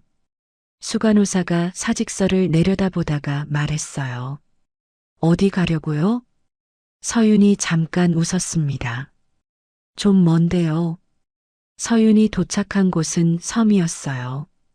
배를 2번 갈아타야 닿는 작은 섬이었죠. 선착장에 내리자 짭조름한 바닷바람이 얼굴을 밀었습니다. 섬마을 보건소는 낡고 작았어요. 페인트가 군데군데 벗겨진 벽이었고 유리창 한쪽에는 금이 가 있었죠. 서윤은 그 앞에 서서 잠깐 바라봤습니다. 그리고 가방을 어깨에 고쳐 메고 문을 열었어요. 아버지가 사고를 당했을 때 이 섬에는 제대로 된 의료시설이 없었습니다. 육지병원으로 가는 배를 기다리다가 시간을 놓쳤죠. 서윤은 그 사실을 오래 품고 살았어요. 미안함으로, 때로는 분노로요. 이제는 달랐습니다. 마을 노인들은 처음에 서윤을 낯설어 했어요. 젊은 여자가 혼자 왜 왔냐고, 오래 있겠냐고 물었죠. 서윤은 웃으며 대답했습니다. 오래 있을 거예요. 노인들은 믿지 않는 눈치였어요. 하지만 서윤은 매일 아침 낡은 자전거를 타고 언덕을 올랐습니다. 무릎이 아픈 할머니 집, 혈압약을 제때 안 드시는 할아버지 집, 혼자 사는 노인들의 집을 차례로 돌았죠. 서윤이 약 꼭 드셔야 해요. 먹는 척 하시면 안 돼요라고 잔소리를 하면 노인들이 투덜거리면서도 웃었어요. 한 달이 지나자 노인들이 먼저 보건소 문을 두드렸습니다. 지민이 섬을 찾아온 것은 서윤이 정착하고 2달째 되던 날이었어요. 손에 서류 봉투를 들고 선착장에서 내리며 말했죠. 태강재단에서 이 섬 포함해서 3곳에 공공의료기금 출연했어요. 서윤 씨 뜻대로요. 서윤이 서류를 받아들었습니다. 회장님이요? 네. 직접 서명하셨어요. 서윤이 서류를 한 장씩 넘겼어요. 숫자들이 눈에 들어왔지만 서윤은 숫자보다 마지막 장 서명 옆에 작게 적힌 메모를 먼저 읽었죠. 당신이 있는 곳에 쓰세요. 서윤이 서류를 접었습니다. 강태준이 섬에 나타난 것은 그로부터 일주일 뒤였어요. 선착장에서 커다란 가방을 끌고 내리는 노인을 서윤이 알아보는데 한참 걸렸죠. 정장 대신 낡은 바람막이를 입고 있었으니까요. 서윤이 말했습니다.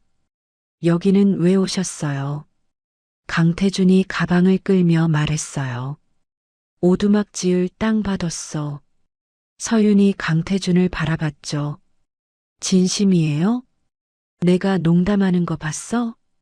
강태준이 서윤 옆을 지나 마을 쪽으로 걸어 올라갔어요.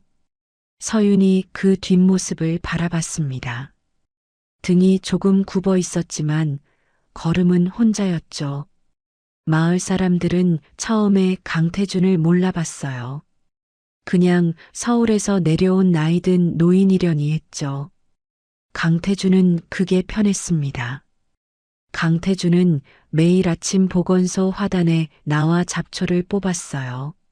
서윤이 왕진을 나간 사이 호미를 들고 쪼그려 앉아 있었죠. 마을 노인들이 옆에 앉아 말을 걸었습니다. 어디서 왔소? 서울이요. 서울에 있다가 왜 여기 왔소? 강태준이 잡초를 뽑으며 말했어요. 좋은 사람 따라왔죠. 노인이 껄껄 웃었습니다. 서윤이 왕진에서 돌아오면 강태준이 보건소 앞에 앉아 기다렸어요. 두 사람은 저녁 바닷가에 나란히 앉아 바다를 바라봤습니다. 말이 많지 않았지만 조용하지 않았어요. 파도 소리가 있었고 갈매기 소리가 있었으니까요. 강태준이 어느 날 저녁 말했습니다. 자네 덕분에 죽기 전에 사람답게 살게 됐어. 서윤이 바다를 바라보며 말했어요. 저도 여기 오고 싶었던 거예요. 회장님 덕분이 아니에요. 강태준이 서윤을 바라봤죠. 그래도 고맙다는 말은 들어줘요. 서윤이 말했습니다. 들었어요. 어느 날 갑자기 섬에 화재가 났어요. 건어물 창고에서 시작된 불이 옆집으로 번졌죠. 서윤이 뛰어갔을 때는 연기가 하늘을 가리고 있었습니다. 응급 환자가 셋이었어요. 보건소 장비만으로는 버티기 어려웠죠. 강태준이 전화를 들었습니다. 3통 걸었어요. 30분 뒤 헬기 소리가 들렸죠. 태강그룹 소속 응급 헬기였어요. 환자 셋이 모두 실려 나갔습니다. 한 명도 잃지 않았죠. 서윤이 헬기가 떠나는 것을 바라보다가 강태준을 돌아봤어요. 강태준이 말했습니다. 내가 할 수 있는 건 이것밖에 없으니까. 서윤이 강태준을 바라봤죠. 그 얼굴에서 무언가 오랫동안 굳어있던 것이 녹아 있었어요. 마을 사람들이 보건소 앞마당에 나무 한 그루를 심은 것은 그 이유였습니다. 작고 어린 나무였어요. 마을 이장이 나무 앞에 서서 말했죠. 희망의 나무라고 이름 붙였어요. 서윤이 나무를 바라봤습니다. 강태준이 서윤 옆에 서서 말했어요. 물 잘 줘야겠네. 서윤이 웃었습니다. 그날 저녁 서윤은 보건소 창가에 앉아 아버지 사진을 꺼냈어요. 낡고 모서리가 다른 사진이었죠. 서윤이 사진을 바라봤습니다. 미안하다는 말이 먼저 떠올랐어요. 하지만 이번에는 그 말이 끝까지 올라오지 않았죠. 서윤이 사진을 가슴에 살짝 대었다가 서랍에 넣었습니다. 내일도 노인들이 찾아올 거예요. 약 안 드셨다고 혼날 분들이 있을 거고 무릎 아프다고 문을 두드릴 분들도 있겠죠. 서윤은 청진기를 귀에 걸고 내일 차트를 펼쳤습니다. 창밖에서 파도 소리가 들렸어요. 멀리서 강태준이 화단에 물을 주는 모습이 보였죠. 마을 노인 하나가 그 옆에 앉아 말을 걸었습니다. 서윤은 그것을 잠깐 바라봤어요. 그리고 차트에 눈을 내렸습니다. 겨울이 지나고 봄이 왔어요. 섬마을 보건소 앞 희망의 나무에 연두색 잎이 돋았습니다. 강태준이 매일 아침 그 나무에 물을 줬죠. 호미를 손에 쥔 채 쪼그려 앉아 뿌리 주변 흙을 고르는 모습이 이제는 마을 풍경의 일부가 됐어요. 서윤은 그날도 새벽 일찍 자전거를 끌고 언덕을 올랐습니다. 첫 번째 집은 혈압약을 손에 쥐고도 안 드시는 박 할아버지 댁이었어요. 서윤이 방문을 두드리자 안에서 기침 소리가 났죠. 서윤이 들어서며 말했습니다. 할아버지, 어제 약 드셨어요? 박 할아버지가 이불을 끌어당기며 말했어요. 먹었어, 먹었어. 서윤이 할아버지 옆에 앉아 약통을 들었습니다. 어제 칸이 그대로였죠. 서윤이 약통을 할아버지 앞에 내밀며 말했어요. 약을 먹는 척 하시면 안 된다고 했잖아요. 할아버지가 머쓱한 얼굴로 극적이며 말했습니다. 그게 좀 쓴 게. 서윤이 물 한 컵을 따라 내밀었어요. 쓴 거 아는데 드셔야 해요. 자, 제가 보는 앞에서요. 할아버지가 투덜거리며 약을 받아 입에 넣었습니다. 물을 마시고 삼켰죠. 서윤이 말했어요. 잘하셨어요. 할아버지가 피식 웃었습니다. 서윤이 보건소로 돌아왔을 때 강태준이 마루에 앉아 있었어요. 옆에는 마을 이장 김 씨가 앉아 막걸리를 권하고 있었죠. 오전 10시였습니다. 서윤이 말했어요. 이장님, 낮술은 안 돼요. 이장이 손을 내저으며 말했습니다. 이 어른이 화단 울타리를 새로 고쳐줬어요. 고마워서 한 잔만. 강태준이 서윤을 바라보며 말했어요. 한 잔만이래. 서윤이 강태준을 바라봤습니다. 회장님도요. 강태준이 막걸리 잔을 소리 없이 내려놓았죠. 이장이 어깨를 으쓱하며 혼자 마셨어요. 구치소에서 편지가 온 것은 그 무렵이었습니다. 강도연이 보낸 것이었어요. 봉투 겉면에 서윤의 이름이 적혀 있었죠. 서윤은 봉투를 뜯지 않고 한동안 바라봤어요. 그러다 천천히 뜯었습니다. 편지는 짧았어요. 잘 지내고 있습니까? 많이 생각합니다. 제가 한 일들이 밤마다 생각납니다. 미안합니다. 서윤이 편지를 접었습니다. 강태준이 다가와서 말했어요. 뭐야? 서윤이 편지를 건넸죠. 강태준이 읽었습니다. 다 읽고 나서 잠시 가만히 있었어요. 강태준이 말했습니다. 답장할 거야? 서윤이 말했어요. 해야죠. 강태준이 서윤을 바라봤습니다. 서윤이 책상 앞에 앉아 편지지를 꺼냈어요. 잠깐 생각하다가 썼습니다. 잘 계세요. 밥은 드세요. 강태준이 옆에서 들여다보다가 말했어요. 그게 다야? 서윤이 봉투에 넣으며 말했습니다. 충분해요. 만삭의 임산부가 보건소로 실려온 것은 어느 날 밤이었어요. 기상이 나빠 여객선이 끊긴 날이었죠. 바람 소리가 지붕을 흔들었습니다. 서윤이 임산부를 눕히며 상태를 확인했어요. 육지 병원까지 보낼 방법이 없었습니다. 서윤이 강태준을 바라봤죠. 손전등 있어요? 강태준이 말없이 창고로 달려갔어요. 손전등 2개를 들고 돌아왔습니다. 어디 비춰? 서윤이 위치를 알려줬어요. 강태준이 그 자리에 서서 손전등을 들었습니다. 손이 흔들리지 않았죠. 서윤이 임산부의 손을 잡으며 말했어요. 저 믿어요. 괜찮을 거예요. 임산부가 이를 악물며 고개를 끄덕였습니다.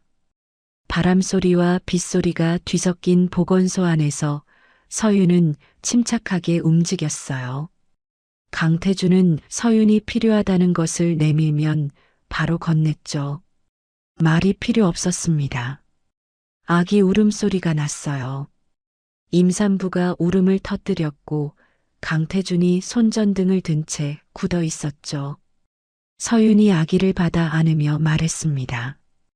딸이에요. 강태준이 천천히 숨을 내쉬었어요. 손전등을 든 손이 그제야 조금 떨렸죠. 서윤이 아기를 어머니 품에 안겨주고 일어섰습니다. 강태준이 서윤을 바라봤어요.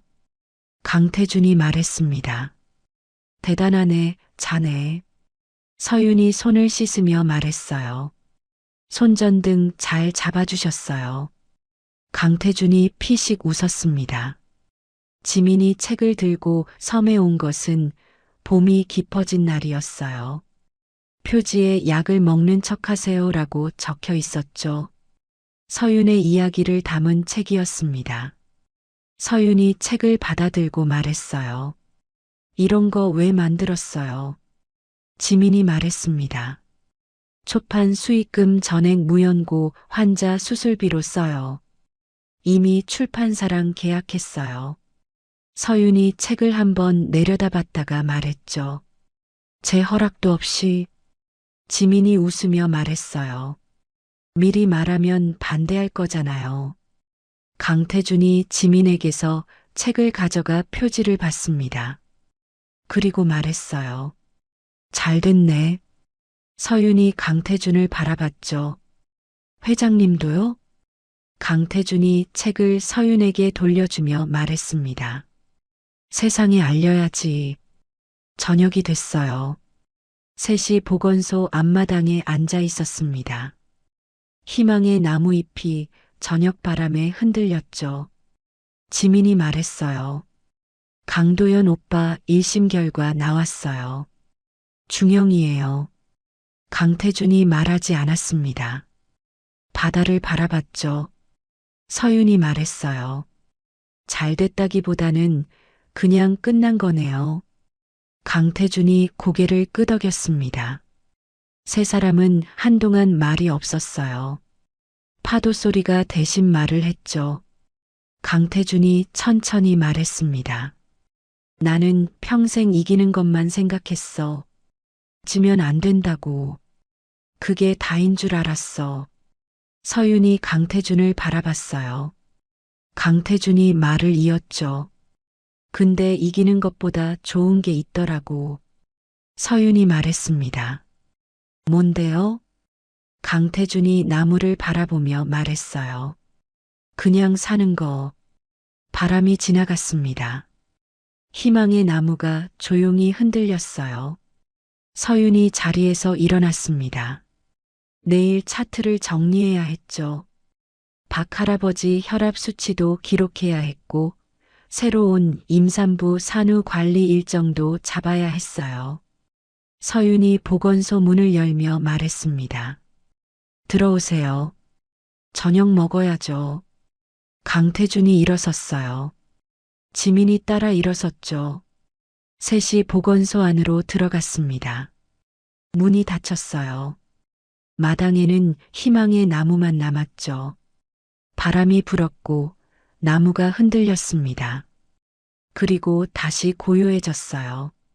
가장 낮은 곳에서 피어난 기적이었습니다. 권력도 배경도 없는 간호사 서윤은 그저 한 사람의 생명을 지키고 싶었을 뿐이었죠. 거대한 음모 앞에서도 협박과 위협 앞에서도 서윤은 멈추지 않았어요. 약을 먹는 척하라는 그 한마디가 결국 탐욕으로 쌓아올린 거대한 벽을 무너뜨렸습니다. 강태준은 죽음의 문턱에서 비로소 깨달았죠. 평생 손에 쥐었던 권력과 돈보다 진심으로 자신의 손을 잡아준 단 한 사람이 더 값지다는 것을요. 우리 삶에도 서윤 같은 사람이 있습니다. 화려하지 않아도, 드러나지 않아도 묵묵히 옆자리를 지켜주는 사람이요. 그 사람에게 오늘 고맙다는 말 한마디 건네보시는 건 어떨까요? 작은 용기 하나가 세상을 바꿀 수 있으니까요. 이야기를 끝까지 들어주신 분이 계시다면 잘 들었다고 댓글 하나만 남겨주세요. 감사합니다. 선생님의 가정에 항상 행복이 가득하시고 건강하시길 바랍니다.